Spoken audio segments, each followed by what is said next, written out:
Ever. It's, yeah, I believe you there. Just putting the posters up, there was some stories that people shared with me about their experience, or what's either happening right now to somebody that they know, and so Wow. and that was like just in the few little bit of time that I Sure. was putting that up. And it's amazing. it's like you said, this is something new that we've actually bringing to the public, bringing to the people. I mean, we know it's there. It's been there forever, but to really come out and emphasize on it and talk about it, maybe it's an eye opener. Like, I mean, I have my son's here on the stage with us tonight, and I'm sure he's listening to what we're saying, because I mean, he's only in grade 5, but there's bullies, all around. So It's funny that you say that. My daughter was helping me out produce some little pictures for the kids that I was coming to see and share with them, and she made some bookmarkers that says bullying. Let's talk about it. oh, that's nice. Yeah. Oh my God, that's really special. It's because herself too. She knows that you're putting a lot of work into it, and you're really bringing us some very detailed information, and she knows it too.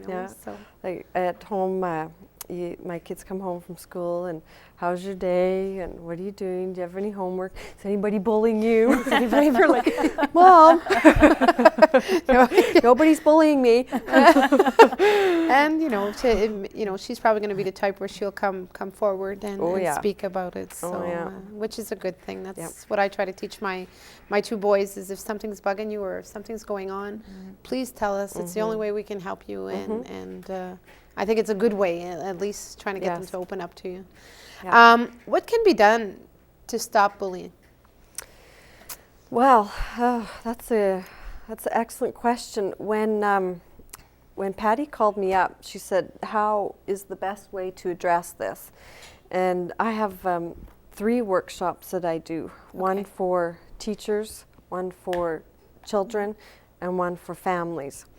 And I shared with the best way is if it's immersed in a community for a period of time, like a week, where you do talk to the kids, you talk to the families, you talk to the teachers.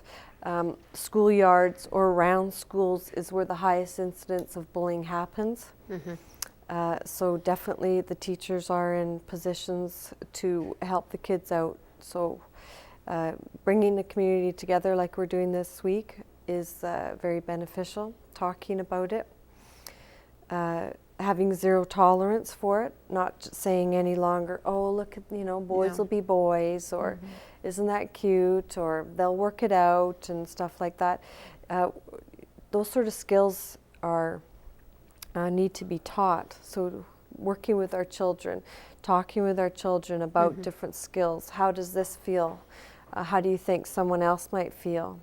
Just round the table, driving in the van kind of discussions, talking about what to do if they were bullied, empowering your children with knowledge and options, and then again with the teachers and the whole school adopting a zero tolerance for bullying. I mean, I've read several statistics that say once you get 60% of the students in a school on board, the bullying reduces to a minimal. Sure, because you're over half, and at least half care. Right. Because watching a bullying incident and doing nothing contributes to it.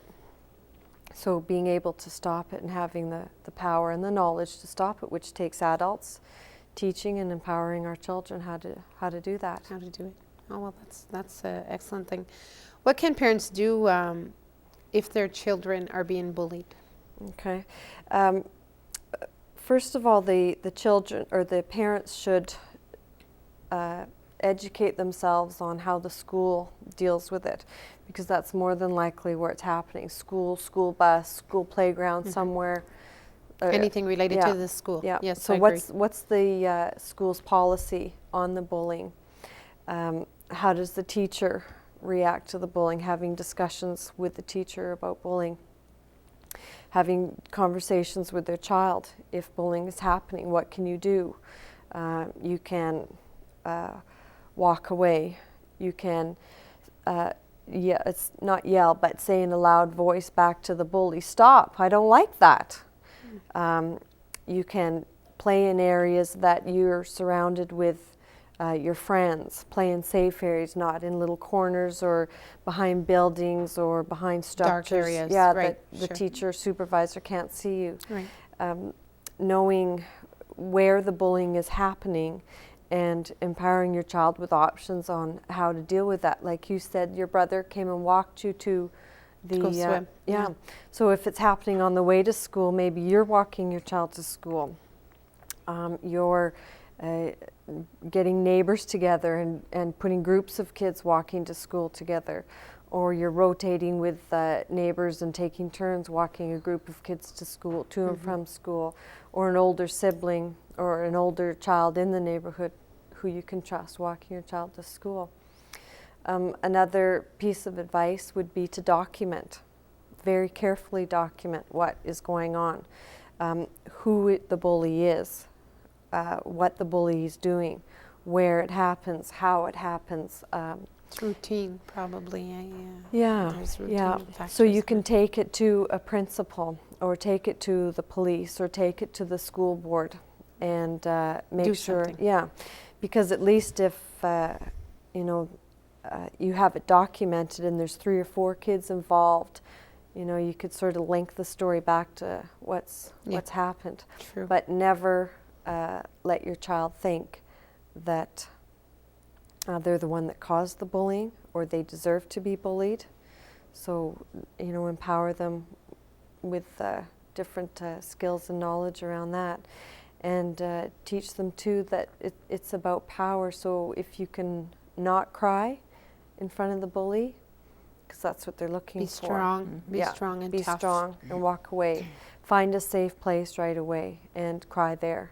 I believe in that. Walk Yeah. away. I've said it. I'm not alone, I'm sure, but I've said it numerous times where I say, don't let yourself get involved with a situation. If you see someone in your class is being hurt, go get the supervisor. Walk away and go get somebody, Right. but don't get involved with it. Like, Yeah. try to get away. Yeah. Unfortunately, my youngest son, his best friend was being picked on. And my youngest son didn't know how to, he's very shy, held back and reserved. And he didn't know how to deal with it. And the little guy who was in the same class as him pushed him. And my son, being that it's his best friend, sorry, I thought Wayne was waving at me. My son, being that it was his best friend, because the guy pushed him, my son pushed him back. But he got in trouble for it. The principal called us and told us that we had to go to school because of what happened. And when I asked my son what happened, and he said, Mom, he had already pushed him twice and I didn't know what to do. Yeah. I couldn't scold him. I didn't like the idea that he defended back and pushed back. And I really found that it was a tough situation because I couldn't scold him. I was actually proud of him for standing up for his friend. He did get in trouble. He had to apologize to the principal, which, I mean, that night he went to bed and he cried, and I guess I cried too because, you know, we're all emotional. You don't want to see your children sad.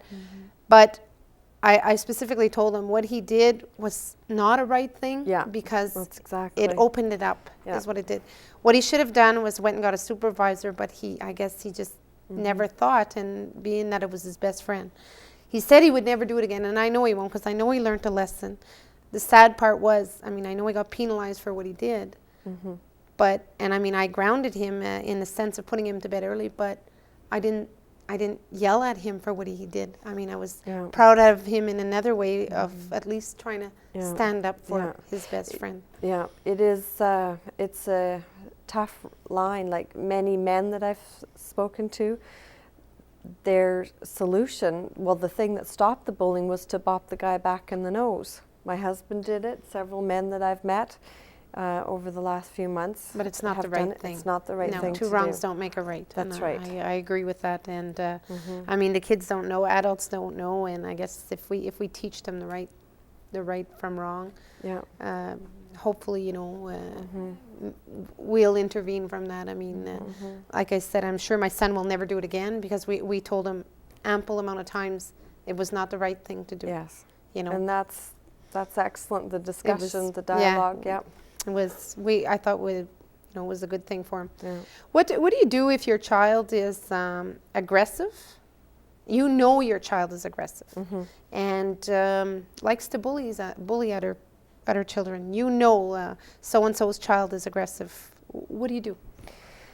Well, if it's your own child, you can do a number of things. Talk about empathy. Learn the social skill of empathy. Talk about how that other child might feel or how they would feel. Teach them. Some people don't naturally think about how other people feel. So work with them on developing that skill. Work with them on discussing what's acceptable and what's unacceptable behavior, different ways to deal with aggression. In my parent workshop, I have a handout that says there's 20 different things to do besides hit. Oh. And there's lots of things to do. But it's discussing is the bottom line. Talk to them. Problem solve before the problem happens. Talk about options. What could you do if somebody hits you? Well, you could go tell a teacher, you go tell the principal, you could tell your mom and dad. There's a number of different things. Yeah. Sure. And which do you like better, son? Find solutions that work for him. Okay. And empower him prior to it getting too bad. Okay. What about the code of conduct? How can the schools make the bullying situation go away? How can the schools help? I mean, it's such a big thing for the schools. We talk about it happening all the time in the schoolyard, anything related with the school, because it's there. How can the schools prevent this? It's something that, unfortunately, if one or two classes adopt a bully-free classroom philosophy or policy, that program will probably not work. It needs to be school-wide. It needs to start with the principal, with the administration, and all the teachers have to buy into the program and work with their children. I see that happening here. The school here, they have a really good, like the French and the English, I think they have a really, really good, the principals seem to have it well on hand. When something happens, they take it into their hands and they deal with it one-on-one and bring the child in. I see less and less, mind you, I'm not up there, but at least we know the school here is putting everything forward to stop any type of bullying. Yeah. Have an open door policy with the parents about the bullying, the principal having an open door policy, implementing social skills within each of the classrooms. Okay. Having a safe place within the school or safe place in each classroom that kids can go. That's an option to aggression, and that's a place that you can compose yourself. And just doing different surveys with their students, checking in with them, seeing how the bullying incidence is going. What type of resources are available for people, for parents, for anybody wanting to know about bullying? What type of resources are available? Well, there's many books available on bullying. Okay. They could just do a search on the internet. I did that. Yeah, I was really impressed with that. Yeah, there's just reams of it on the internet. There's a very famous Canadian program, Bully Beware, headed up by a female teacher principal in Coquitlam, BC, and she has all kinds of interesting statistics and information. You can email a situation into her, and her and some of her associates will give you feedback on how to deal with that problem. Right. So there's lots. So many. There's lots out there. Yeah. Which is really good. Susan, where are you from? I live in Nova Scotia. So you came all the way in from Nova Scotia. You're on the road right now promoting these bullying seminars. Yes. Okay, and getting here to Temiskaming. Did you bring in Nicole from Nova Scotia? No, there's no coal. No, it's just the whole Eastern Canada is just socked in. I had to buy new mittens and gloves today. I'm freezing. Okay. Well, Susan and Patty, I think this was such a very incredible topic. Let's hope the bullying will stop. And I'm grateful that you came on to talk about it, to share it with the people. So I want to thank you for coming in to Miskamang, and I wish you well on your journeys to your other seminars. And Patty, this was an incredible, this was an incredible documentation here, and let's hope more seminars come in like this, because I think it's a good thing. It's our kids, it's the future. This is just the beginning. The beginning, so there's more to come. So we never know. We might get another surprise guest with a different type of topic. Or we'll just keep her here with us. We'll keep her here. There you go. We'll get more sponsors, though, by the sounds of it. So I want to thank you for coming on. And again, let's, this promoting of this bullying with these seminars going on, let's hope it does something for the kids. Yeah. So stay tuned, because we have another guest coming on Channel 13. Okay. How was that? Oh my goodness. I kept getting my words like that. He didn't wonder.